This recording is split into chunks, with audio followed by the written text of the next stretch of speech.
Math 3, Unit 8.4, and this is going to be 8.4b. Now we're going to apply the empirical rule to some problems. Okay?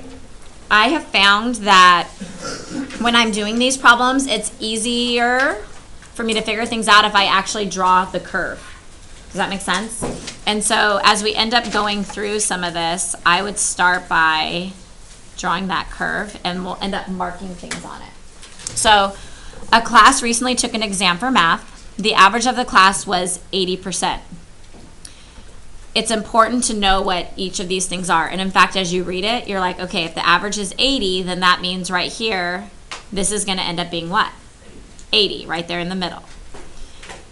Okay, with a standard deviation of 5%. And we need to start using the regular symbols. So that standard deviation is 5%. Okay? Bless you. Assume the distribution of the class exam scores to be normally distributed. Okay, and it says what percent of the students received a score of 85% or higher? So if the standard deviation is 5%, we go one standard deviation out, and how much is this right here?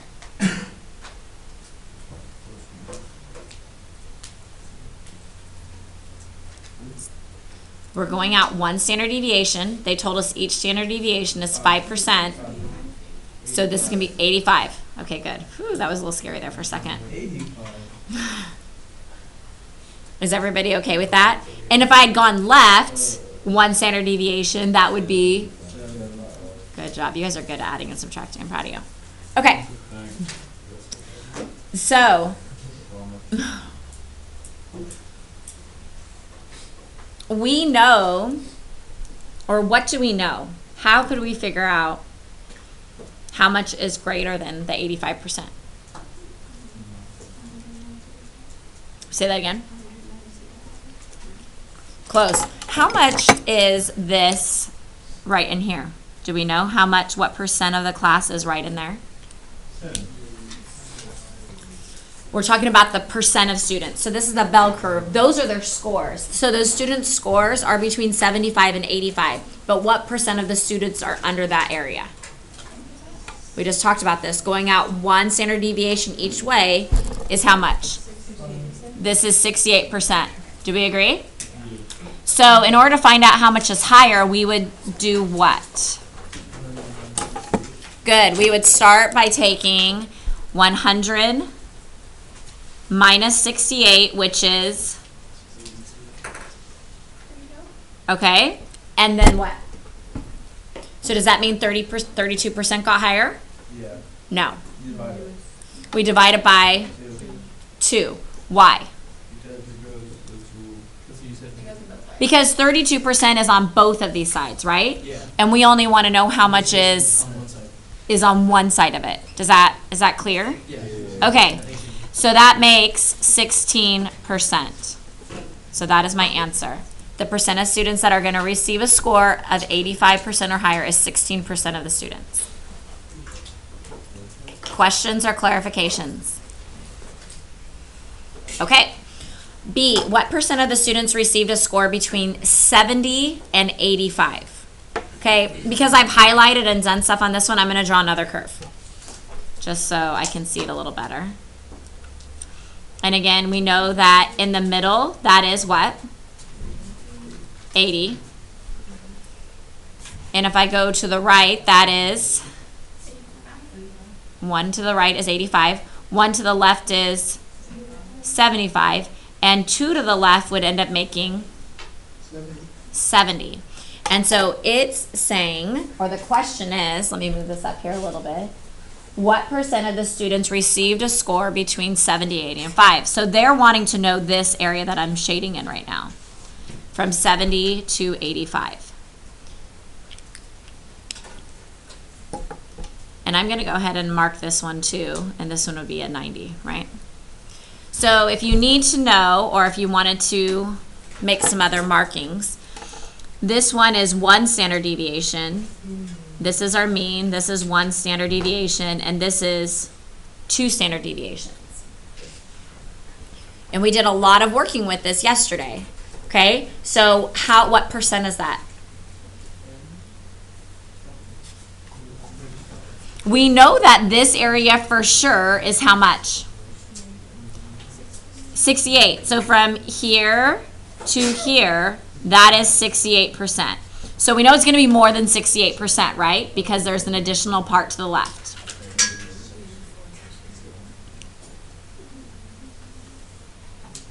Okay, there's multiple ways of figuring this out.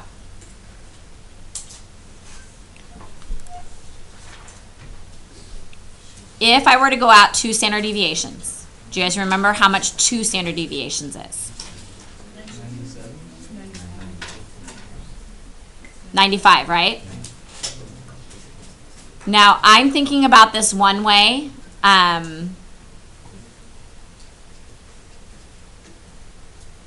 I'm thinking this might be easier. So if we go 95 divided by 2, what do you get?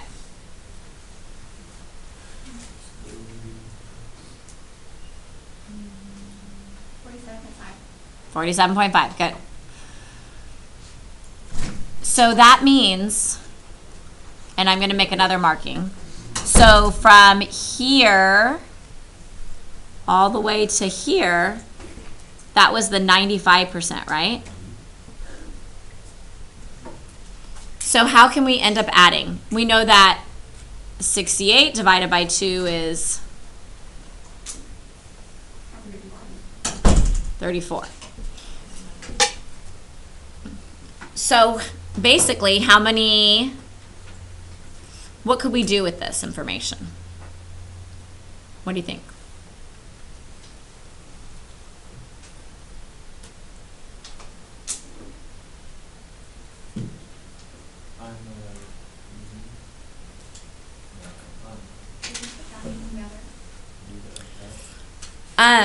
Yeah, we'd end up adding these 2 numbers together. This is what I do, because you know how half of 95, so 2 standard, it's easier to split them up by standard deviations. So from here to here, that is 47.5. And from here to here, that is 34. So we can end up adding them together. So instead of doing the one whole standard deviation of 68, it's easier to do the half of the 2 and then the half of the 1. Okay? So 47.5 plus 34 equals 81.5%.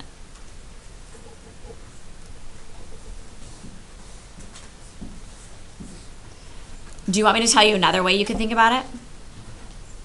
Okay, so another way that I thought about it is that this whole thing is 95, right? So you could take 95 and then subtract out this portion. Okay, now you'd have to figure out how much this portion is. The way you find out that portion is that you know that this is 34. And so you do 47.5 minus your 34, because you take your whole half, which is 47.5, and then your other half, which is 34, and you subtract them, and that gives you, what is that? 13 point something? I don't know, hold on. 47.5 minus 34, yeah, 13.5.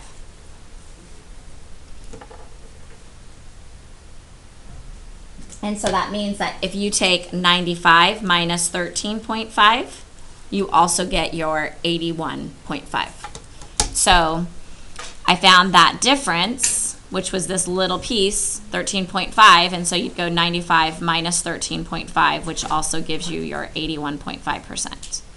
So that's another way of thinking about it. I don't know what makes the most sense to you. You also, if you wanted to label your graph, you could go through and kind of label like, this portion is 34, this portion is 34. Like based on what I just found then, this portion is 13.5 and this portion is 13.5, right? And then you can just kind of go through and add them all up together. You didn't understand what I just said there? Maybe I'm confusing you more and I should just stop talking. I don't know. Okay. Does anybody want me to talk about anything further here? Do you understand how I got the 13.5? Okay, do you realize that, okay, so we figured out that this half right here is 47.5, which means that this half here also 47.5. Okay, so if I know the whole thing is 95 and I know that this is 47.5 and this is 34, if I subtract 47.5 minus 34, that means that this little piece right here is 13.5. And so then if I take the whole 95 and I just subtract out the 13.5, it gives me my answer. Okay, so it's just another way of doing the same problem. Okay, C. If the class was composed of 35 students, how many students received a score between 90 and 85?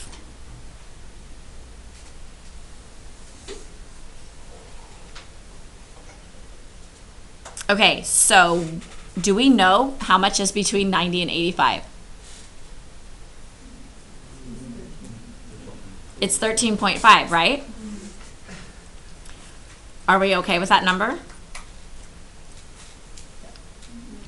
Yes. Okay. So what would I do then? Do you guys remember how to find how many students? What do we do? What do we do with the information? So we know there's 13.5% of the students, correct? Mm-hmm. What do we do with that number?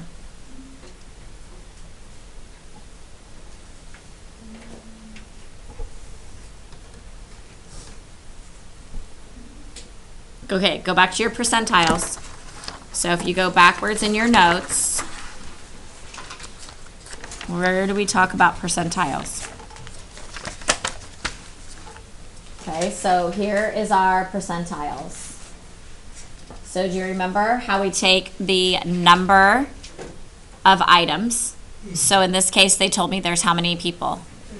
35, and we multiply it by our percent. And then depending on what happens, we could find the specific points, right? But, so that means going back now to our problem, what am I going to end up doing? What are we going to do? Exactly. We're going to take our percent and multiply it by 35.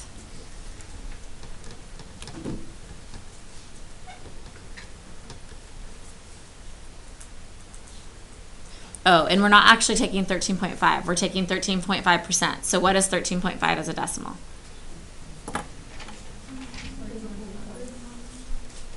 0.135.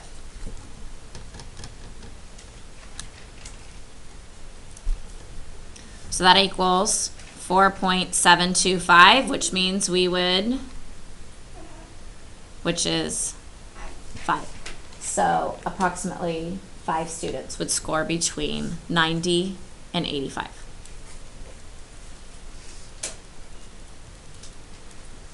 Any questions?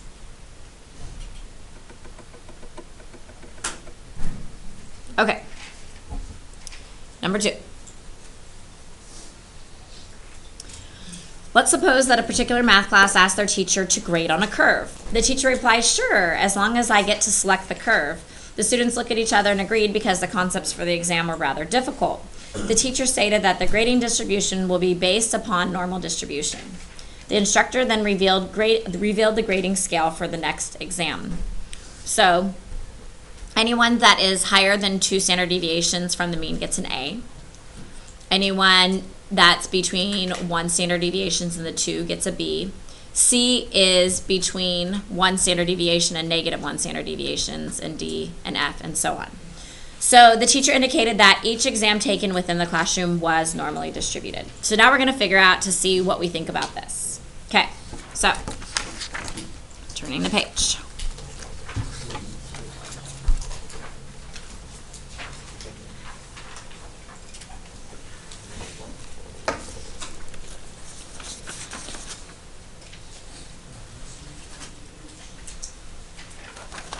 All right, so the instructor's past history for this particular exam was a 75%.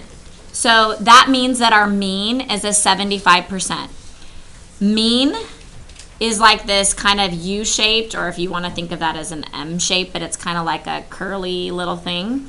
This is how you're going to see the symbol for the mean. Okay, we need to start using it because there's going to be formulas that have that in there. So in this case, the mean is 75, and the standard deviation is 11%. So standard deviation is 11. If you don't remember what these are right now, you could write mean, and you could write SD for standard deviation, but you need to understand what these mean, or that the symbols mean what they are. Okay, so it says, what score is necessary for a student to get an A on the exam if the teacher applied the above grading scale? Okay, so do you remember what to do in order to figure this out? How many standard deviations did they say you had to use or get in order to get an A? 2 standard deviations, right? And so what we do is we take our mean, which is 75, and then we need to add 2 standard deviations. So we can go 2 times 11. So we get 75 plus 22, and that equals 97. You also could draw your curve. Okay, if this, again, sometimes I think this might be easier looking at it, and I did not draw that very well. But that's 75, and then you'd add 1 standard deviation, and you'd get 86, and you add another standard deviation, and you get 97. So with this curve, in order to get an A on the exam, you have to have a 97%. Does that sound good? Not really. Okay, then it says, what must a student score in order to achieve only a B on the exam based upon the past history of the exam? So how many standard deviations did you need for a B? Between 1 and 2, okay? And so we'd go, let's figure out, we already know what 2 standard deviations is, correct? And so we'd go 1 standard deviation would be 75 plus 1 standard deviation times 11. So that's 75 plus 11, which is 86. So that means that if you wanted to get a B on the exam, you would have to score between an 86 to a 97. Does that sound good? No. Okay, and even back here, so an A would be a 97 to 100. That's how you get an A. All right, so then C says, suppose there are 36 students in the classroom. How many of the students would receive an A on the exam if the grading scale was applied to the next exam? Okay, so 97%, if we're looking at our standard our like graph here, our normal distribution graph. So the A's are right here and above. Do you guys remember what percent that is?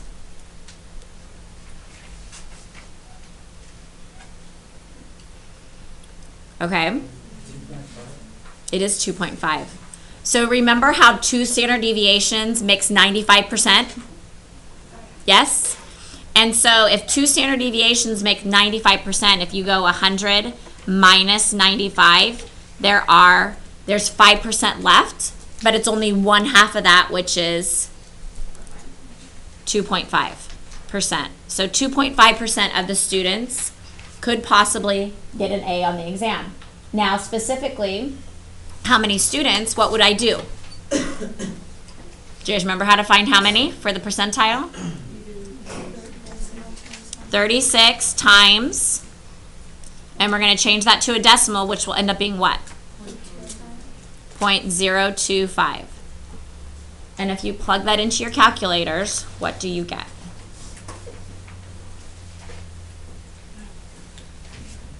0.9 is correct.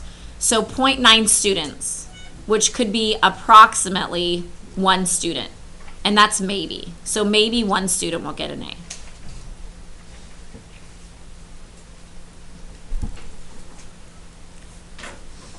Okay, so the question is, what are the advantages and disadvantages for the grading scale that the instructor created for the exam? Okay, so advantages are basically that students that do poorly on the exam will probably get a C. So it helps people that do really bad. So students that don't really study, don't really try very hard, it helps them. But students that work really hard, it makes it worse. So the advantages basically is only for the students that are going to do poorly. Does that make sense? But if everyone in the class did poorly, then it might actually help everybody. Make sense? So it just kind of depends on what happens. If you want to look at how this looks, I'm just going to show you really quick. So this was our mean. In between these two areas, these were C's right here because it was between one standard deviation. This right here was your B's. This is your A's. And then you have your D's. And these are your F's. And so when you have a bell curve, basically 68% of your class will always get in the C range. Okay? Do you have any questions for that? All right, moving on. Okay, we're going to talk about Z-scores. Z-scores have a formula that we're going to talk about. So one way to measure the distance from the mean to a particular value is by using the standard deviation. Not every value uses 1, 2, or 3 standard deviations away from the mean. So another item to add is to use your negative sign and positive sign so you know which way it's going in what direction. Okay? Because you have negative scores and positive scores. So it says, figure out if you can figure out the method to find the z-score for the following examples. I'm not going to have you figure it out. We don't have time for that. I'm going to tell you. Okay, so your formula for finding z-scores is actually on the next page if you look at it. It is that your z-score equals x, which in this case is your score, minus your mean divided by the standard deviation.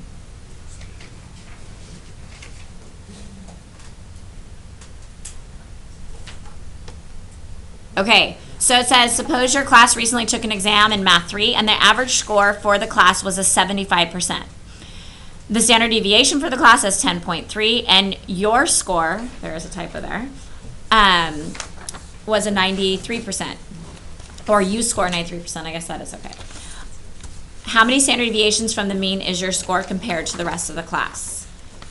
So we're just going to plug in our values. So we're going to find the z-score. So z equals, what is your score?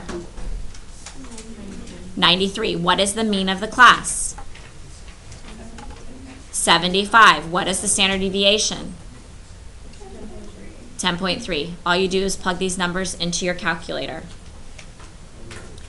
Okay, you will be able to use calculators on the test. You just can't use graphing calculators.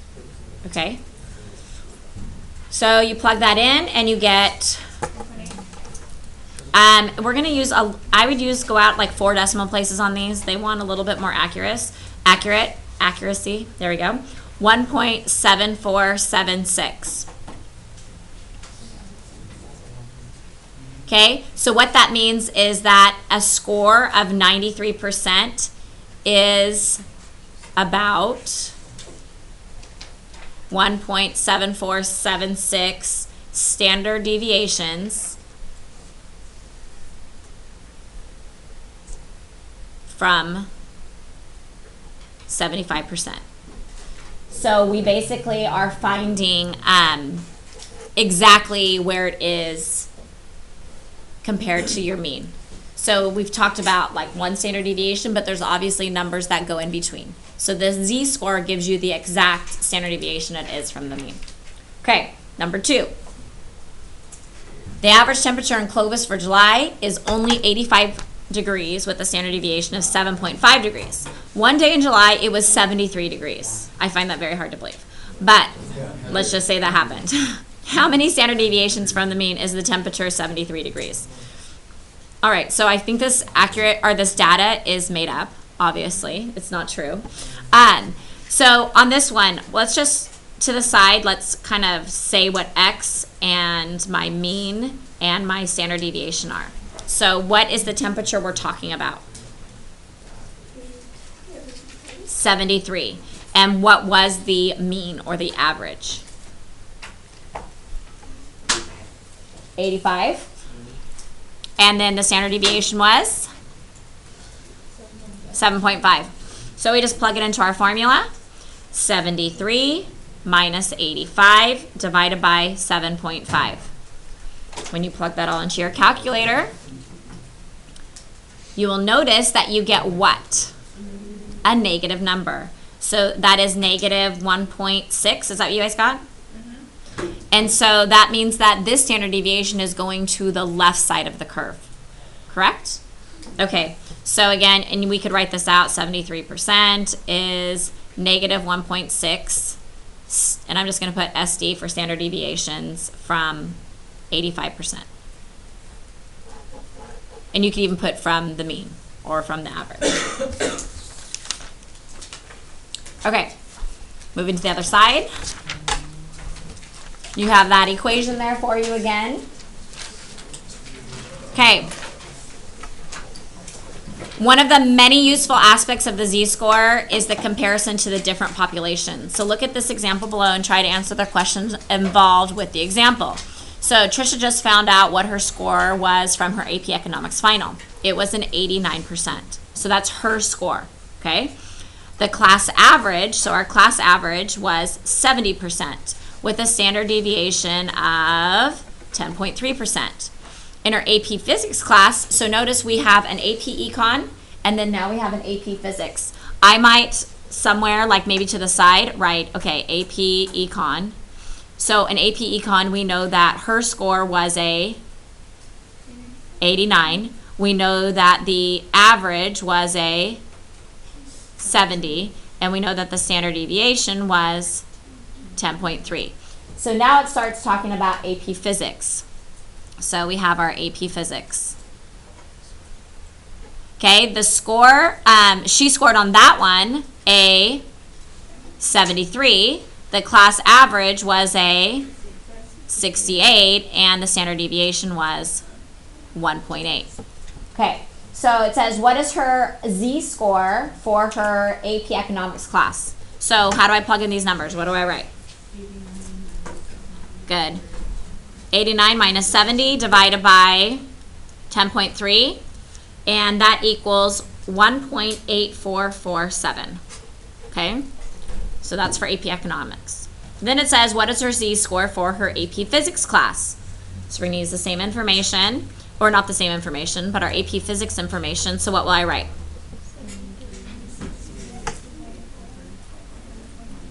Good. And when you do that, you get 2.778. Okay, in terms of z-scores, which class did she perform better in? Good, AP Physics, because she is further to the right on the curve, right? She's where the A's or whatever would be. So AP Physics.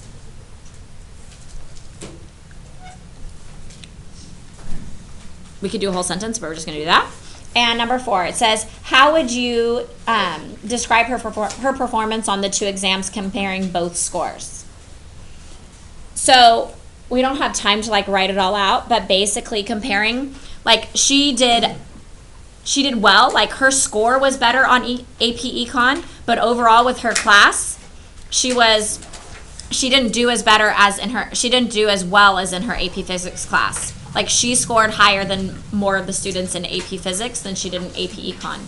Even though she had a higher score here, relatively speaking, she actually did better on this test. Does that make sense? All right, any questions?